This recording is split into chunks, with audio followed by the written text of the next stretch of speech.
நண்பர்கள் அனைவருக்கும் அன்பார்ந்த வணக்கங்க. இன்றைய விற்பனை பதிவில் சூப்பரான குவாலிட்டியில் செவல மறையில் 20 லிட்டர் கறவைத்திறன் கொண்ட மாடு ஒன்று விற்பனைக்கு வந்திருக்குதுங்க. நல்ல கிடாரி கன்றோட விற்பனைக்கு வந்திருக்குது. நல்ல சூப்பரான குவாலிட்டியில் மடிசெட்டு பாருங்களா, சூப்பராக அமைஞ்சிருக்குது. மாடு இருக்கக்கூடிய இடம்னு பார்த்தீங்கன்னா திருச்சி மாவட்டம் மணப்பாறை எடுத்து வையம்பட்டிங்க கிராமத்தில் தான் இருக்குது. டிரான்ஸ்போர்ட் வசதியோட பண்ணி கொடுத்துறேன் அப்படின்னு தாங்க மாட்டுக்கார தரப்புல சொல்லியிருக்காங்க. மாடு போட்டிருக்கிறது வந்து 3ஆம் மீத்துன்னு சொல்லியிருக்காங்க. நேற்று நைட்டு தான் கன்று ஈன்றுக்குதுங்க. கிடாரி கன்று ஈன்றுக்குது அப்படின்னு தாங்க மாட்டுக்கார தரப்புல சொல்லியிருக்காங்க.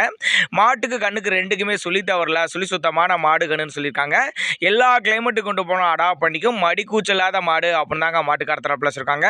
தேவைப்பட்ட நபர்கள் தாராளமாக கான்டாக்ட் பண்ணலாங்க. டிரான்ஸ்போர்ட் வசதியோட பண்ணி கொடுத்துறேன் அப்படின்னு தாங்க மாட்டுக்கார தரப்புல சொல்லியிருக்காங்க.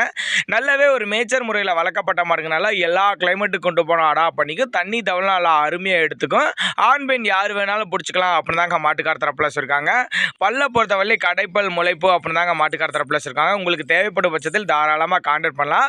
மாடு வந்து போட்டிருக்கிறது 3ஆம் மீத்து, கிடாரி கன்று போட்டிருக்குது. ஒரு 20 லிட்டர் வெள்ளை கறவை திறன் கொண்ட மாடு அப்படின்னு தாங்க மாட்டுக்கார தரப்புல சொல்லியிருக்காங்க. அதே மாதிரி மாட்டுக்கு சரி கண்ணுக்கு சரி ரெண்டுக்குமே சுழி தவறல, சுழி சுத்தமான மாடு கன்று சொல்லியிருக்காங்க. நல்லா சைனிங்காக நல்லா பலன் இருக்குதுங்க. நல்லா கிடாரி கண்ணுங்கிறனால எந்த ஒரு பிரச்சனையும் இல்லை. தாராளமாக கறவை எதிர்பார்க்கக்கூடிய மாடு அப்படின்னு தாங்க மாட்டுக்கார தரப்புல சொல்லியிருக்காங்க. நாங்கள் கொடுக்கக்கூடிய தகவல் உங்களுக்கு போதுமானது இல்லைனா கூட அவரோட கான்டாக்ட் நம்பர் டிஸ்பிளே கொடுத்துருக்கேன். தொடர்பு கொள்ளுங்க. நேரில் வந்து பார்த்து எடுத்துக்கலாம் இல்லை கான்டாக்ட் பண்ணி எடுத்துக்கலாம் அப்படின்னு தாங்க மாட்டுக்கார தரப்புல சொல்லியிருக்காங்க. பிடிச்சிருந்தா கான்டாக்ட் பண்ணுங்கள்.